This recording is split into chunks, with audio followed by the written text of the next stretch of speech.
बच्चों हम पिछले पार्ट में क्वेश्चन नंबर 7 तक कवर कर चुके हैं। हम इस बात करते हैं क्वेश्चन नंबर 8 की। कह रहा है 1/17 को के दशमलव प्रसार में अंकों की पुनरावृत्ति खंड में अंकों का अधिकतम संख्या क्या हो सकती है।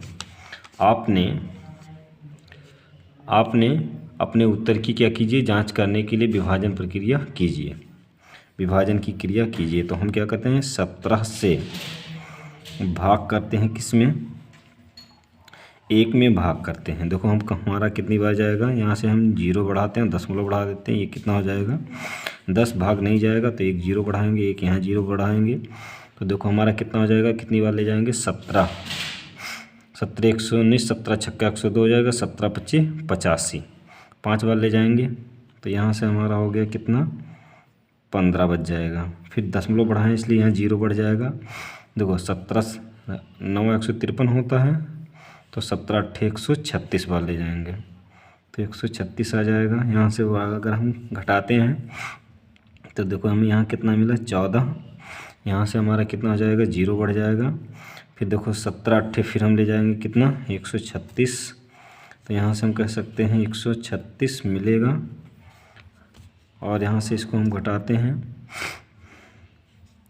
तो फिर हम घटाएंगे तो यहाँ से कितना मिल जाएगा 4, यहाँ से हमारा 0 बढ़ जाएगा। फिर कितनी बार ले जाएंगे 2 बार, 17 दूना 34, यहाँ से हमारा कितना मिल जाएगा 6, 0 बढ़ जाएगा। फिर हम कितनी बार ले जाएंगे 17 51 3 बार, तो यहाँ से हम ले जाएंगे 17 51 3 बार जाएगा तो यहाँ कितना बचा 9। फिर क्या करेंगे हम 0 बढ़ा लेंगे।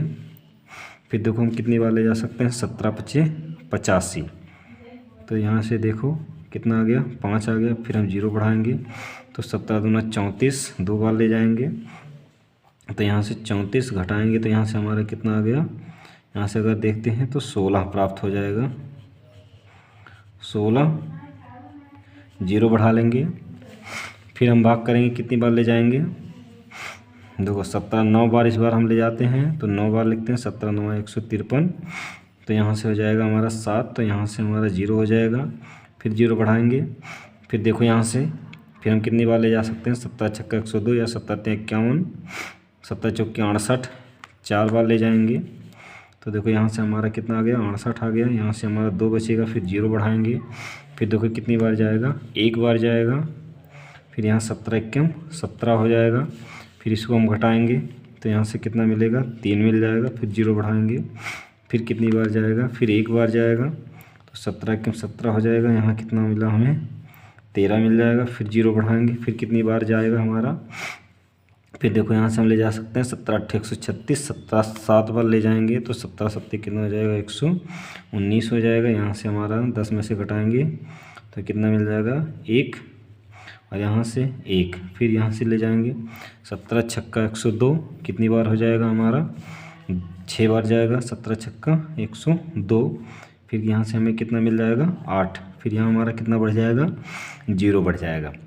फिर हम क्या करेंगे, कितनी बार ले जाएंगे 17 छक्का 102, 17 25 85, 85 पे ज़्यादा हो जाएगा तो हम कितनी बार ले जाएंगे 4 बार, 17 चौके 68 हो जाएगा। फिर देखो हम यहाँ से घटाते हैं तो यहाँ 2, यहाँ से 1, फिर यहाँ से देखें तो फिर 7 बार हमारा जाएगा, 17 7 119, यहाँ से हो गया 119। फिर यहाँ से घटाएंगे, देखो 10 में से घटाएंगे तो यहाँ से 9, 1 आ जाएगा, और यहाँ से 1 में से 1 0 हो जाएगा, ये भी 0 हो जाएगा। ठीक, अब हम देखें तो इसमें भाग ले जाते हैं तो भाग नहीं जाएगा तो 1 0 फिर बढ़ जाएगा, तब भी भाग नहीं जाएगा। तब यहाँ से हम क्या करेंगे 1 0 बढ़ाएंगे। अगर हम फिर 0 बढ़ाते हैं तो यहाँ से हो जाएगा कितना 100। फिर हम वही बार ले जाएंगे कितना 17 25 85, मतलब 5 बार।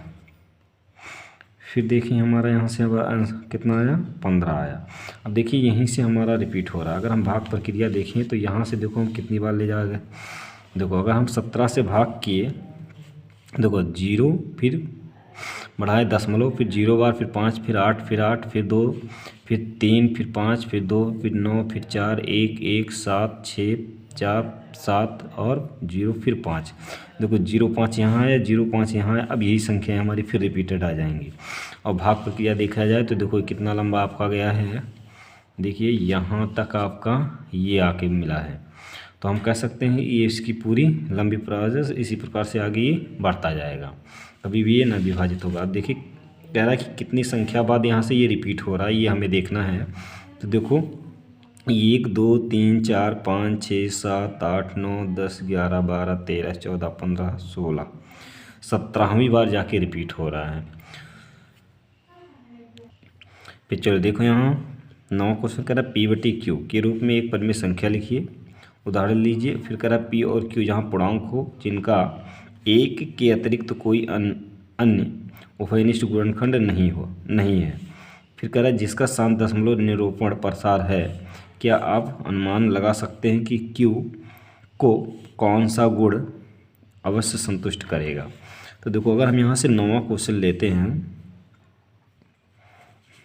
तो देखो 9वां क्वेश्चन हमारा क्या है, P/Q के रूप में हमें एक संख्या लेनी है। तो P/Q के रूप में एक परिमेय संख्या लेनी है जिसको एक के अलावा कोई उभयनिष्ठ ना हो। तो जैसे मान लो 5/, यहाँ हमारा 3 है। ठीक, अब कह रहा है कि 3 से इसमें हम क्या करते हैं, भाग देते हैं। तो देखिए वो शांत होगा या अशांत होगा। या हम यहाँ मान लेते हैं कितना, 4/5 मान लेते हैं, शांत प्रसारण चाहिए। तो देखो हम 4 से क्या करते हैं, भाग करते हैं किस में, 5 में। देखो 4 से भाग करेंगे तो 1 बार गया। तो यहाँ से हमारा कितना हो गया, 4 1 4, यहाँ 1 मिला। यहाँ से हम क्या करेंगे, दशमलव बढ़ाएंगे तो यहाँ 0 बढ़ जाएगा। और देखो 4 दूना 8, तो यहाँ से हमारा कितना हो गया, 2 बचा।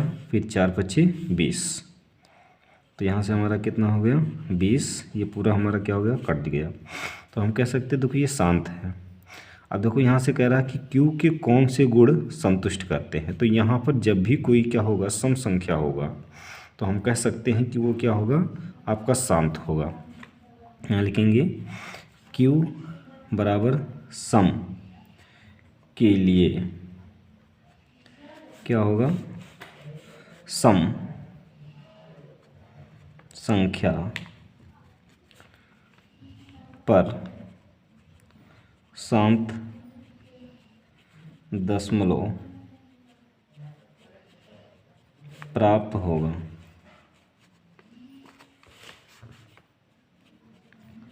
ये आपका हो जाएगा क्या, आंसर हो जाएगा। ठीक, चलो फिर हम आगे चलते हैं नेक्स्ट क्वेश्चन पे।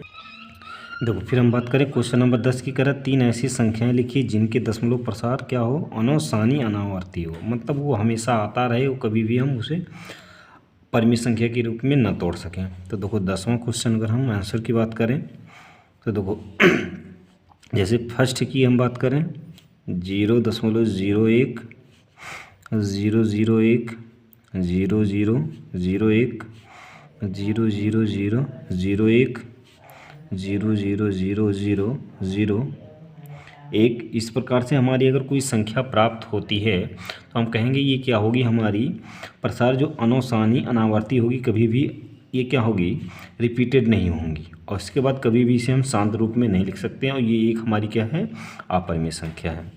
फिर अगर हम दूसरी संख्या की बात करें तो ऐसे हम लिख सकते हैं, ये फर्स्ट हो गया। सेकेंड अगर हम बात करें तो 0.02 002 000 2 00002, इस प्रकार से हम अनंत तक लिख सकते हैं। तीसरी संख्या की अगर हम बात करें तो तीसरी संख्या हमारी क्या हो जाएगी, 0.03 003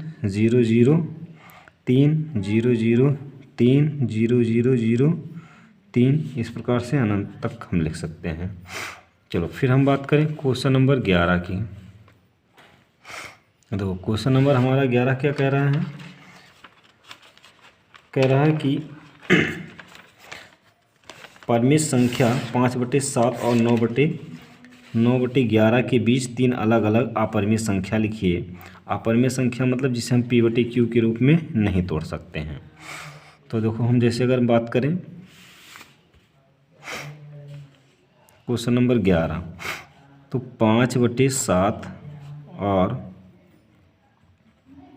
9/11, तो हमें इसके बीच 3 अपरिमेय संख्या चाहिए। तो इसको हम दशमलव में तोड़ेंगे। देखो अगर हम यहाँ से जैसे बात करें 5 में भाग कर लेते हैं 7 से, तो देखो 7 5 35, या हम दशमलव बढ़ा लें तो ये 50 हो गया। 7 5 35, तो यहाँ से आपका आ गया कितना, यहाँ से हमारा हो जाएगा 15 फिर हम यहाँ से 0 बढ़ा लेते हैं तो कितने, सॉरी 7 7 49, 7 बढ़ जाएगा। तो यहाँ से 49 हो गया, यहाँ से बचा कितना, 1 दशमलव बढ़ जाएगा तो यहाँ 1 बढ़ जाएगा।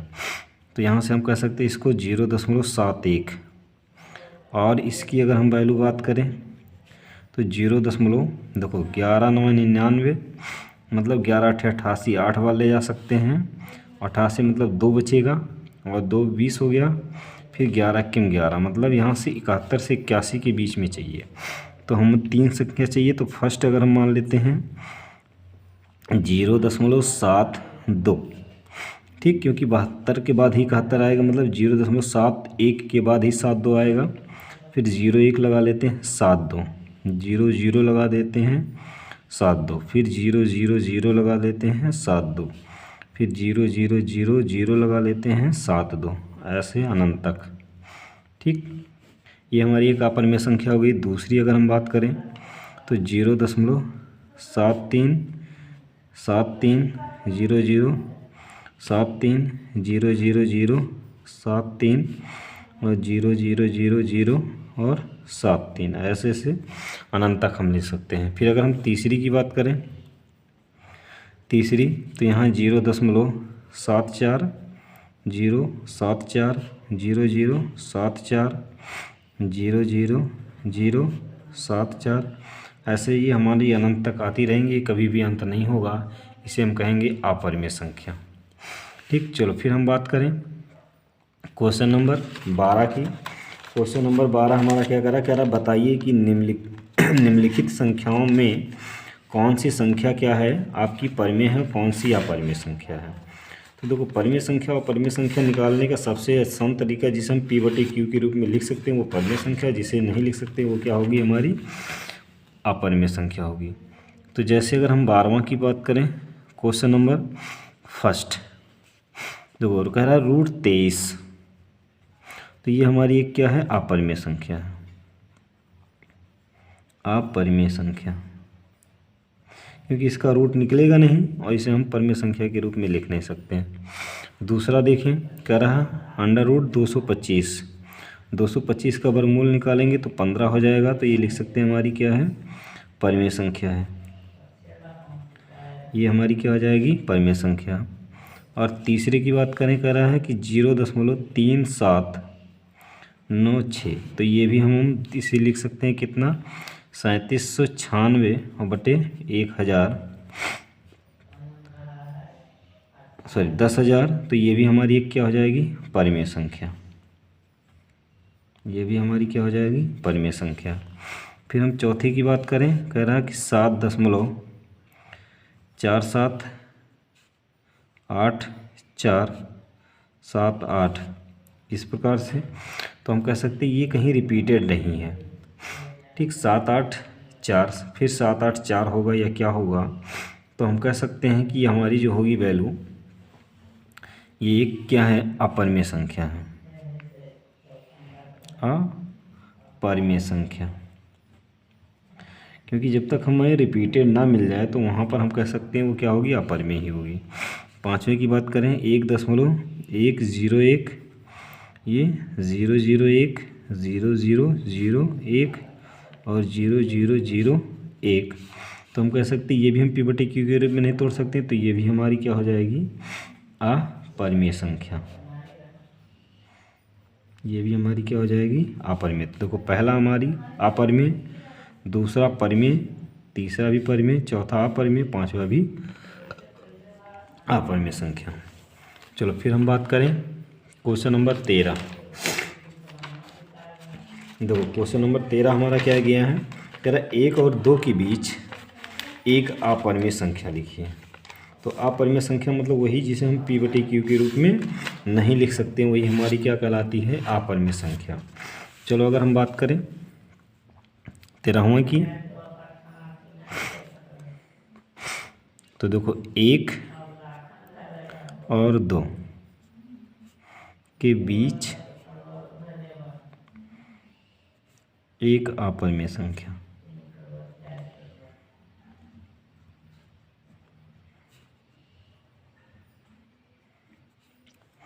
तो 1 और 2 के बीच में चाहिए तो हम लिख सकते हैं 1.2 एक ही चाहिए तो लिख सकते हैं 1.01 लिख सकते हैं, 0.01 लिख सकते हैं, 0.001 लिख सकते हैं, 0.001 लिख सकते हैं। इस प्रकार से अनंत तक आता रहेगा, या 1-2 भी लिख सकते हैं। तो ये हमारी क्या हो जाएगी, एक अपरिमेय संख्या। बाकी पार्ट को हम आगे कवर करेंगे, इसको यहीं तक रहने देते हैं। वीडियो पसंद आया होगा तो लाइक कीजिए, शेयर कीजिए, सब्सक्राइब कीजिए, और भी सब्सक्राइब करवाइए। धन्यवाद।